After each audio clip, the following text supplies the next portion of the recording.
सुरुवात जी झाली म्हणजे मला तर आठवण आहे की पहिली आठवण की आजी पप्पाजींसोबत प्रत्येक सुट्टी घालवणं आणि हे जे मला असं आता पण मी जे बघते की लहान मुलांना त्यांच्या सुरुवातीच्या वयामध्ये जे वातावरण मिळतं त्या वातावरणाने ते पुढे घडत जातात आणि तेच वातावरण त्यांचं ब्रेन डेव्हलप होताना होत असतं.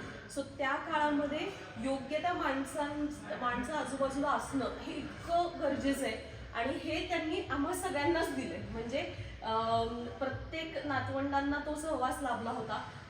जेव्हा पप्पाजी म्हणायचे की तेच आपला जो झालं होतं की नेहमी प्रत्येक गोष्टीला हो म्हणणं, म्हणजे कधीही तुम्ही ती पॉझिटिव्हिटी त्यांनी सुरुवातीपासूनच आणली.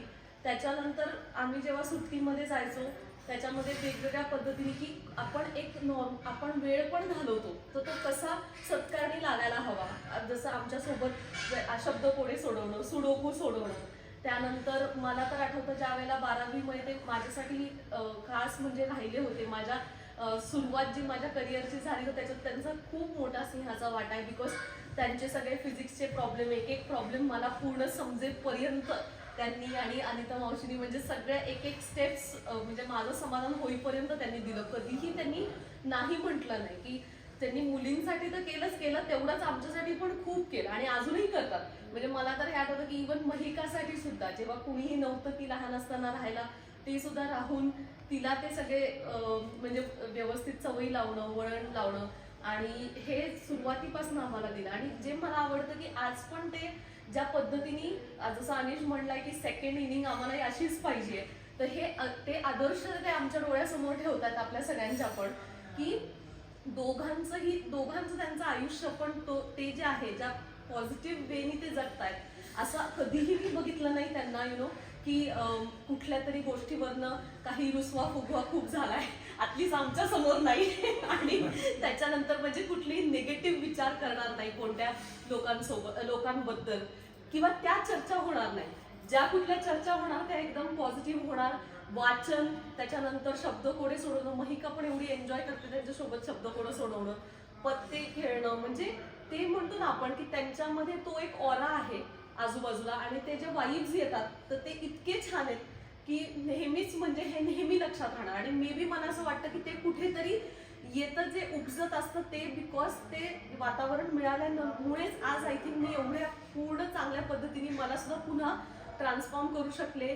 गुड वाईब्स म्हणजे चालू करून ते दुसऱ्यांपर्यंत देऊ शकते. आज त्याचा आजी पप्पाजी दोन्ही माझे बाकी म्हणजे आई बाबा आजी आजोबा सगळेच तुम्ही सगळेजण ह्यांचा एवढा मोठा वाटा आहे.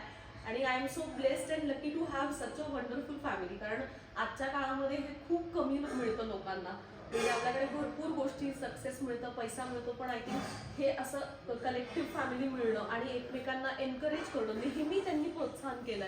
काहीही असेल नेहमी त्यांनी कौतुक केलं, प्रोत्साहन केलं. त्याच्याने इतकं छान म्हणजे मला अजूनही वाटतं की त्यात ज्या वेळेला जस्ट आम्ही गुड वाईब्सचं चालू करत होतो तेव्हा पप्पाजी आले होते त्या काळामध्ये राहायला आणि त्यांनी ते म्हणजे ते डिस्कशन आमच्यामधलं की ओके काय तुझ्या मनामध्ये तुला का वाटलं की तू हे का केलं, काय तुमचं म्हणजे त्या ह्याच्यात सुद्धा त्यांना उत्सुकता होती की काय तू करते आहेस, कसं हे पुढे जातोय. म्हणजे हे जे त्यांचा जो स्वभाव आहे की नवीन काळाप्रमाणे ते बदलत गेले आणि प्रत्येकासोबत त्यांना कधीही असं झालं नाही की जर छोट्यात छोट्या जनरेशन म्हणजे छोट्यात छोटा जो आपल्यामध्ये इवा ते मोठ्यात मोठ्यापासून की त्यांच्यासोबत कसं जुळवून घ्यावं.